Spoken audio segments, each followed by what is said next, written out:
नित्य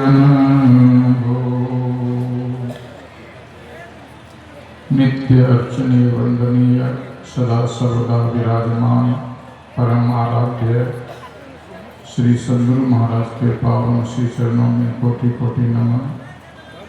परम आराध्य श्री सद्गुरु महाराज के हृदय अवतार परम पूज्यपाद महर्षि साई स्वामी जी महाराज के चरण कमलों में कोटि कोटि प्रणाम।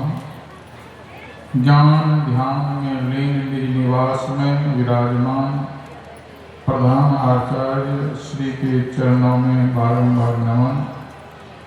अर्चनीय वंदनीय पूजनीय मंचासीन पूज्य महात्मागण, उपस्थित सत्संग प्रेमी महानुभावों, माताओं एवं बहनों, जिनके अथक प्रयास और जिनका स्वप्न आज पूरा होने जा रहा है, उनके नाम का एक बार जयकार करें। बोलिए स्वामी धीरेन्द्र जी महाराज की। उन्हीं के नाम से भंडारा भी है, आप लोग आए भी हैं, उन्हीं के जन्म स्थान, इसलिए कम से कम एक बार और बोलिए स्वामी धीरेन्द्र जी महाराज की जय। सज्जनों, बहुत सुंदर सुन रहे थे भगवान श्री राम का उपदेश। क्या है? बड़े भाग्य मानुष तन पावा।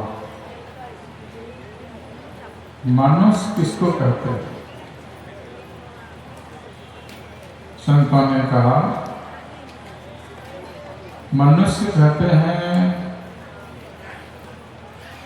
जो अपने मन की ऊष्मा को, मन की शक्ति को परमात्मा के भजन में लगावे, उसे ही मनुष्य कहते हैं। जो अपनी समय को, शक्ति को खाने पीने, सो जाने, बाल बच्चे पैदा करने में ही लगाकर रखे, उसको मनुष्य ने क्या कहा? उनको खाना पीना सो जाना यह काम है पशु समान। अब सोचें कि हम कितने अंशों में मनुष्य हैं और कितने अंशों में पशु हैं। मनुष्य को मानव भी कहते हैं, मानव। जो माँ अर्थात माया पाकर के, ज्ञान पाकर के, धन पाकर के, शक्ति पाकर के, वैभव पाकर के नव जाए, झुक जाए, विनम्र होकर के रहे, उसको क्या कहते हैं? मानव कहते हैं। और जो अकड़ कर चले, जो दूसरों को झुकाने में लगे, अपने झुक करके नहीं रहे, उसको मानव नहीं कहते। इसलिए इस तरह से हम लोग विचारें कि हम कितने अंशों में मानव हैं और कितने अंशों में दानव हैं। इसलिए इस मनुष्य शरीर को पाकर भगवान श्री राम कहने की बात ये, बड़े भाग्य से यह मनुष्य शरीर मिला है, फिर आगे मिलेगा, इस पर विचार करो, मिलेगा कि नहीं मिलेगा। क्योंकि कबीर साहब कहने की बात ये, 184 भर मिटे पाँव पर अटके आए, अब की पासा न पड़े। अगर भजन ध्यान का पासा नहीं लगाए, सत्संग ध्यान नहीं किए, तो फिर 84 जाए। अब 84 लाख जोनी में मनुष्य शरीर से चले जाएंगे अन्य जोनियों में, तो फिर मनुष्य शरीर में जीवात्मा को आने में बहुत लंबा समय लग जाएगा। जिसे कि अभी स्तुति विनती में गाए, युग युगान चहो खानी में, भ्रामी भ्रामी दुख भूरी। कितने युग, कितने सतयुग, कितने त्रेता युग, कितने द्वापर युग, कितने कलि युग बीत जाएंगे, तब परमात्मा को दया आएगी। सोचेंगे कि बहुत चक्कर लगाए, बहुत कष्ट उठाए, तो करहु कि करी करुणा नर देहि देत ईश। ईश्वर देंगे दया करके यह जीवात्मा को मनुष्य शरीर, और मनुष्य शरीर पाकर अगर परमात्मा का भजन नहीं करेंगे तो फिर लंबा समय तक चले जाएंगे।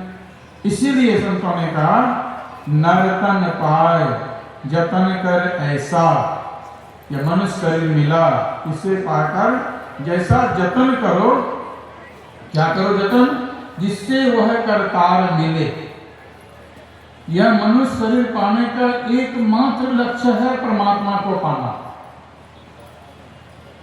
क्योंकि पुनर्वित्तं पुनर्वित्तं पुनर्भार्याः पुनर्मही, जिस जोनि में जाओगे मित्र की कमी नहीं होगी, जिस जोनि में जाओगे धन की कमी नहीं होगी, जिस जोनि में जाओगे बाल बच्चे की पत्नी की, बाल बच्चे पत्नी है और पत्नी है तो पति की कमी नहीं होगी, जिस जोनि में जाओगे। एतर सर्वं पुनर्लभ्यम, जहां भी जाओगे ये सब बार बार मिलेंगे, लेकिन मनुष्य शरीर न पुनः पुनः, ये मनुष्य शरीर बार बार नहीं मिलेंगे। इसलिए नर्तन पाए जतन कर ऐसा, कैसा जतन करो जिससे वह करतार मिले। ऐसी उत्तम योनि पदार्थ फिर नहीं बारंबार मिले। 2 दिन जग में जीना है, इतने पर क्यों इतराते हो, मेरी काया मेरी माया शोर मचाते जाते हो। साथ नहीं हरि नाम लिया और गफलत में दिन रात करी, काया भी बदनाम करे, अफसोस की खाली हाथ चलो, क्या लेकर जाओगे। इसलिए किसी ने कहा कर्म धर्म ही साथ चलेंगे, धन दौलत नहीं जाएंगे।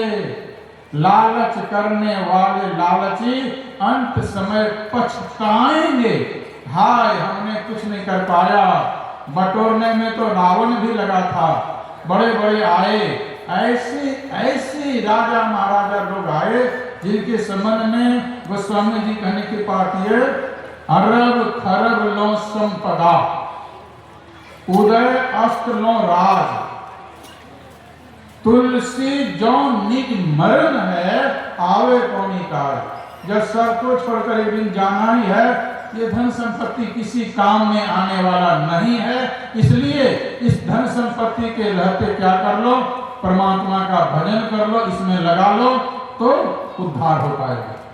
इसलिए संतों ने कहा नर्तन पाए जतन कर ऐसा, क्या जतन करो, यही गुरु महाराज कहने के पास जतन क्या है, गुरु जाप मानस ध्यान मानस कीजिए दृढ़ साध कर, यही जतन है। पुनः मनुष्य शरीर प्राप्त करने का, इस शरीर के बाद भी मनुष्य शरीर मिले, इसके लिए क्या करना है, गुरु जाप मानस, यानी गुरुदेव की आज्ञा का पालन करो, मानस ध्यान मानस कीजिए, दृढ़ साध कर मजबूती से कीजिए, और करते करते जहां मन भागे, गुरु महाराज कहने की बात ये, जहां जहां मन भागी जाए, ताही कहां से तत्क्षण फेरी फेरी ले आए, लगाए ध्येय में आपन। अगर मनुष्य शरीर को, मनुष्य जन्म को सार्थक करना है तो जैसे अपने घर में लगाए हुए पूंजी को बार बार देखते हैं कि हमारी पूंजी कितनी बढ़ रही है कि घट रही है, उसी तरह से बिजनेस व्यापार में या जीवन में सार्थकता तब मानेंगे जब पूंजी को बढ़ा पाएंगे। उसी तरह से भजन की पूंजी हमारी कितनी बढ़ रही है, कितनी बढ़ रही है। दीक्षा जिस समय लिए उसमें भजन ध्यान किस तरह से करते थे और अभी किस तरह से कर रहे हैं। जो सच्चे साधक होते हैं, जैसे नोट गिनते समय गलती पकड़ते हैं, नहीं 2 बार 3 बार गिने, सही सही गिनती खड़ा करना है, एक बार 1 रुपये की भी गलती होने नहीं देना है। उसी तरह से जो सच्ची साधक होते हैं या साधिका सत्संगी होते हैं, जैसे कि पहले हमारा मन 1 बार बैठते थे तो 5 बार भागता था, मानस जप में, मानस ध्यान में 10 बार भागता था।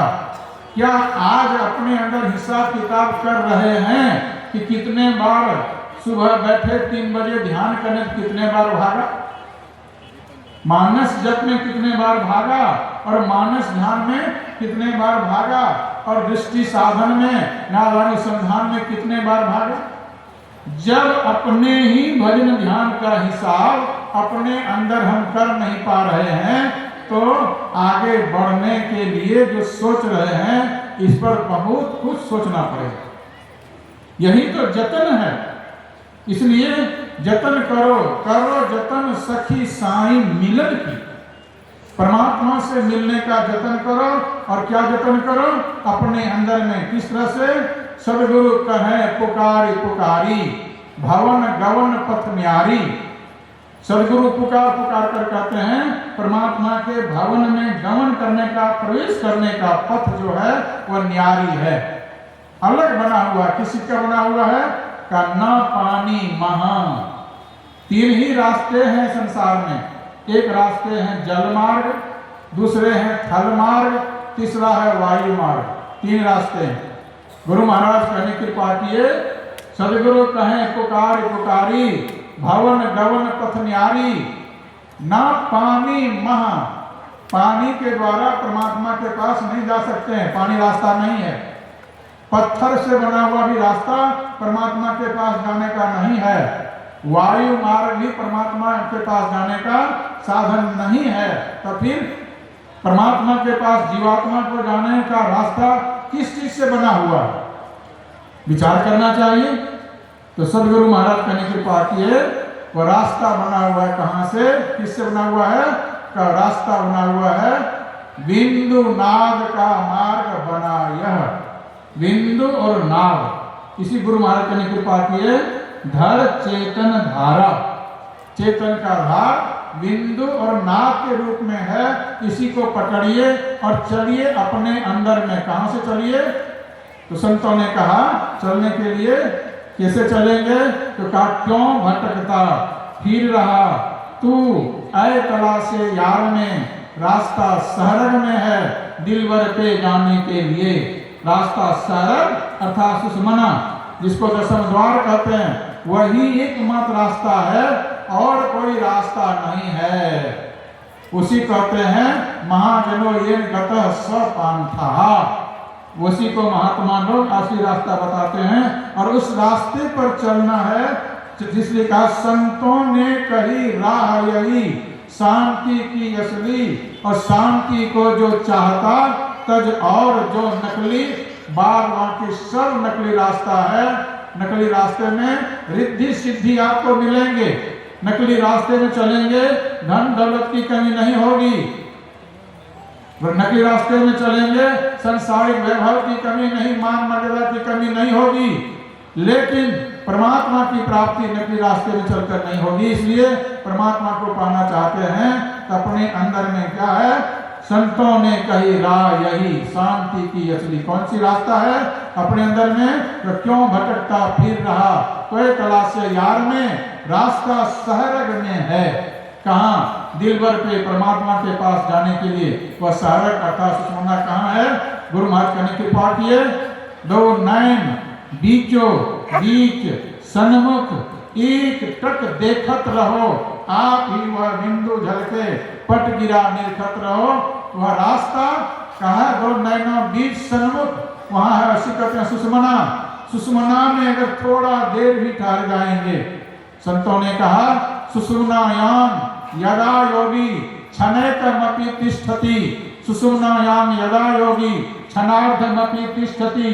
सुषुम्नायाम यदा योगी सुलग्नो लवनामवत्। सुषुम्नायाम यदा योगी लीयते क्षीर निर्वत्। इतना कम समय भी एक बूंद पानी, एक बूंद दूध मिलने में जितना समय लगता है, इतना कम समय भी अगर सुषमना में अपने को रख दिए और मिला दिए तो एकदम पूरा समझिए कि वह यान्ति परमांगति, परम गति को प्राप्त करेंगे और बारंबार मनुष्य शरीर को प्राप्त करेंगे। अधोगति में जाने से बच जाएंगे, 84 लाख योनि में जाने से बच जाएंगे। और शरीर छूटने पर इसी ध्यान के द्वारा कहाँ जाएंगे, स्वर्ग के विशाल सुखों को आनंद पूर्वक भोगेंगे और वहां से फिर यहाँ आएंगे, मनुष्य शरीर मिलेगा, ऐसे महान सदगुरु मिलेंगे। इस तरह से मनुष्य शरीर प्राप्त करते करते, ऐसे सदगुरु का ज्ञान प्राप्त करते करते, साधना करते करते और कहाँ चले जाएंगे, सरिता जल जल निधि मह जाई, होई अचल जीव जीव हरि पाई। इसी तरह से आप अचल हो जाएंगे। इसके लिए सार यही है, सत्संग नित हरो, ध्यान नित रहिए, कृत संलग्न हो, व्यभिचार चोरी नशा हिंसा झूठ तजना चाहिए। बोलिए श्री सद्गुरु महाराज की जय। बिंदु और नाद ध्यान का साधन कीजिए, यही शांति का रास्ता है। यह रास्ता सहज में है, सुषमणा में है। यह रास्ता आपके जीवन को सार्थक कर देगा।